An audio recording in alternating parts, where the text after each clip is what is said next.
I do runs for a living. Yes, that's what pays my bills. What can I say? But before you judge me, listen. My name is Moji, and I didn't start off this way. I grew up in comfort. No, comfort is too small. I grew up in luxury. My parents were at the top of their careers. My father owned 3 construction companies. My mother was a top banker. We traveled across the world on holidays. If it's not Dubai, it's London. My siblings and I had the latest gadgets. I rode with the kids of the rich because if I could say so myself, I was one of them. I don't think there's anything more I could have wished for. Everything changed one Tuesday morning. I was getting ready for school when I heard loud knocks on our front door. When I peeped through the window, I saw 2 police vans and 4 armed officers. My mom told me not to worry, but I could see fear in my father's eyes. Moji, take your siblings to your room and shut the door now, my mother shouted. But I could hear the panic in her voice. Through my bedroom window, I watched as men in police uniforms led my father away in handcuffs. My successful father looked small and broken.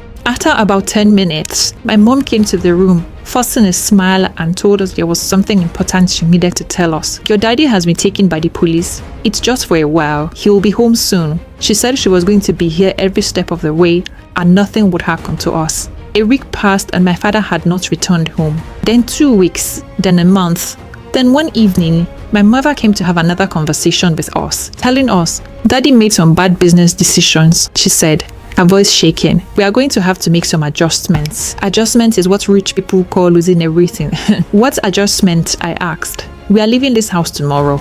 Pack your things tonight. Tomorrow? Why? I asked. Don't question me, Moji, she snapped. The whole situation had taken a toll on her and she could not hold it in anymore. That night, I found out the truth. My father had made bad investments. God mixed with dangerous people and lost everything. He had even used our household savings to cover debts, but it wasn't enough. The house, the cars, gone, burying our entire family with it. So everything my parents had worked hard for were taken away from them, from us. We moved from our 7-bedroom mansion in Victoria Island to a 1-bedroom apartment in Surulere. 4 of us in 1 room. I didn't even know such small spaces existed. Then the real suffering began. My mother lost her job too. Her reputation was ruined by my father's scandal. She sold her gold jewelry to pay our school fees. When that finished, she begged her rich friends for help. All she got was excuses upon excuses. Sorry dear, being that tight at the moment. Our eyes started to see shaggy.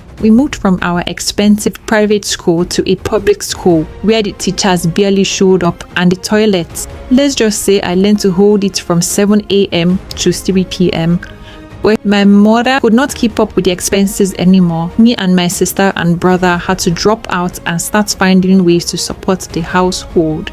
We sold pure water by the roadside. We cleaned people's houses. We even tried selling plantain chips, but as ajabotas, we were constantly taken advantage of. People scammed us left and right.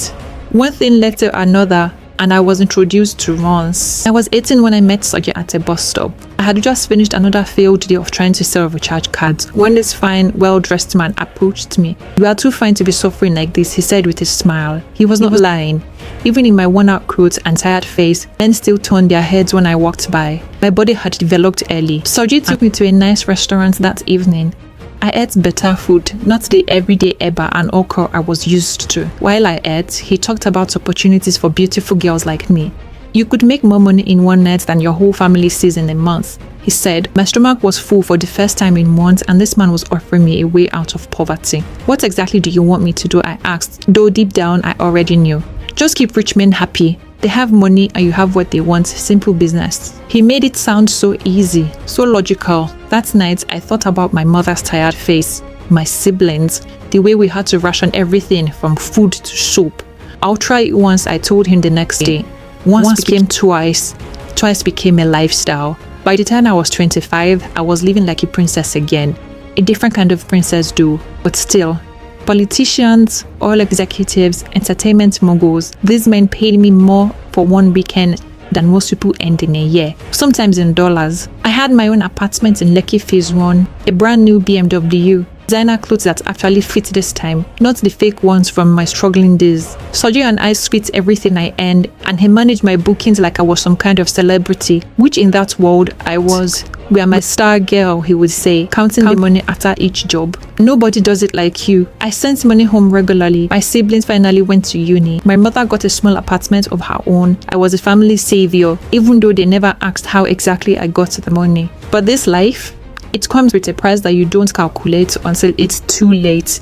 The things I had to do, the places I had to go, and the men I had to pretend to enjoy. Each encounter took a little piece of my soul. I smiled through the experiences that made my skin crawl. I learned to disconnect my mind from my body like it wasn't even me in those hotel rooms. Some nights I would go home and scrub my skin until it was raw, trying to wash out the feeling of hands that paid to touch me. I developed infections that required embarrassing trips to private clinics. I took pills to prevent pregnancies I never wanted. I learned to fake pleasure so convincingly that I forgot what real pleasure felt like.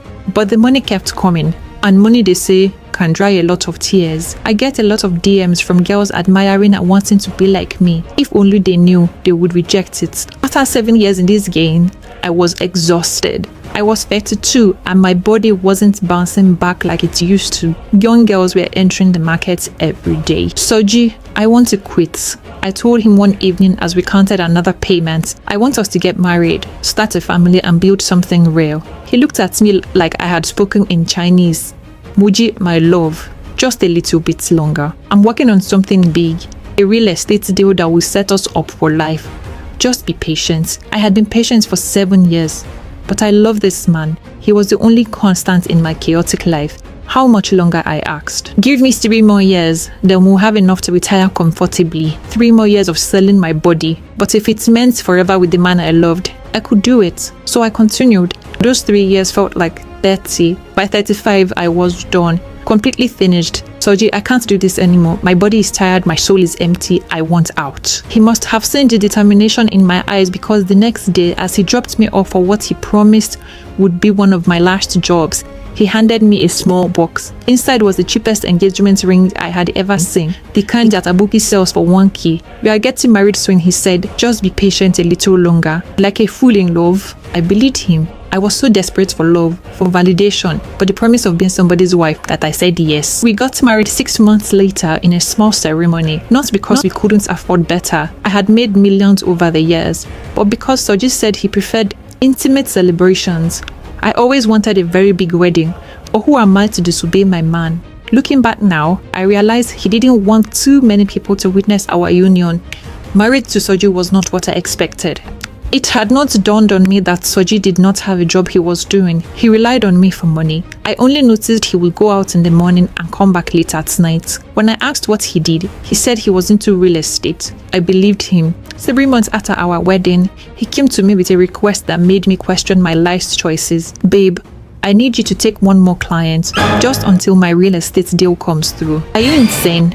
I'm your wife now, and as my wife, you should support your husband's business decisions. Do you even love me?" I asked, my voice breaking. The silence that followed told me everything I needed to know. When I refused to continue with runs, Soji's true color began to show. He became cold, mean, and distant. He would leave the house for days without calling, and when I asked where he would claim he was working on his real estate business. I started my own fashion business with the money I had saved. It was growing slowly, but it was honest work. For the first time in years, I felt proud of what I was doing. But Soji treated my legitimate business like it was a hobby.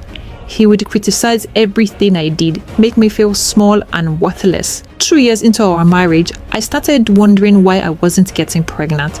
I had been taking fertility supplements, tracking my cycle, doing everything right. That's when I came across an ad by a fertility clinic offering discounted health screenings and decided to get checked. The doctor's words hit me like a physical blow. "Mrs. Soji, your test results show that you've been taking something that is destroying your reproductive health. Have you been taking any medication or supplements?" I knew I was not doing anything of such, so all fingers pointed to Soji. My morning tea. Soji had been making my tea every morning since we got married, claiming it was his way of taking care of me. This man I called my husband has been poisoning me. He was poisoning me so I would not get pregnant for him. How could he hate me so much after all I have done for him? Instead of asking him, I hired a private investigator to look into this man I called my husband. A month later, the investigator handed me a file that destroyed what was left of my world. The file confirmed Soji had no legitimate source of income.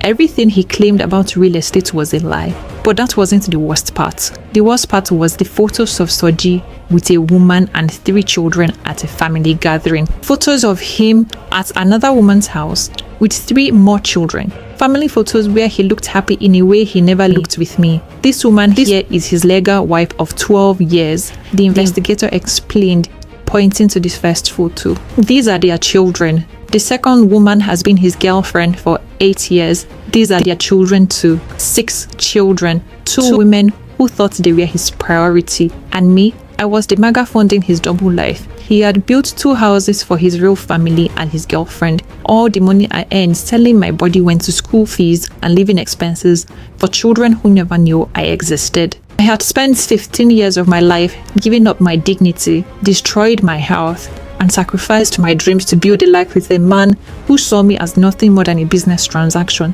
For months, I acted normal, let him make my morning tea, but I didn't drink it. I poured it into the sink when he wasn't looking. I have proof of everything. I saved up enough money to relocate abroad and even pay for his citizenship. But I feel somehow just leaving him like that. This man had stolen 15 years of my life, poisoned my body, and used me to fund his life with other women. Did he deserve to just wake up one day and find me gone? Or should I expose him to his wife and girlfriend first? Should I tell his children that their comfortable lifestyle was funded by their father pimping out a woman who thought she was his wife? I have evidence of everything. Bank statements of transfers of money made from the runs to him, medical records proving he poisoned me. I could destroy his entire other life with just one phone call. Today is my 37th birthday. I have my visa, I have my money, I have my escape plan. In 2 weeks, I will be in St. Lucia starting my new life, leaving Nigeria and all these memories behind. Should I confront him, expose him to his wife and girlfriend, and blow up his world the way he destroyed mine? Consequences be damned. Or leave him for karma to deal with him? What would you do if you were me?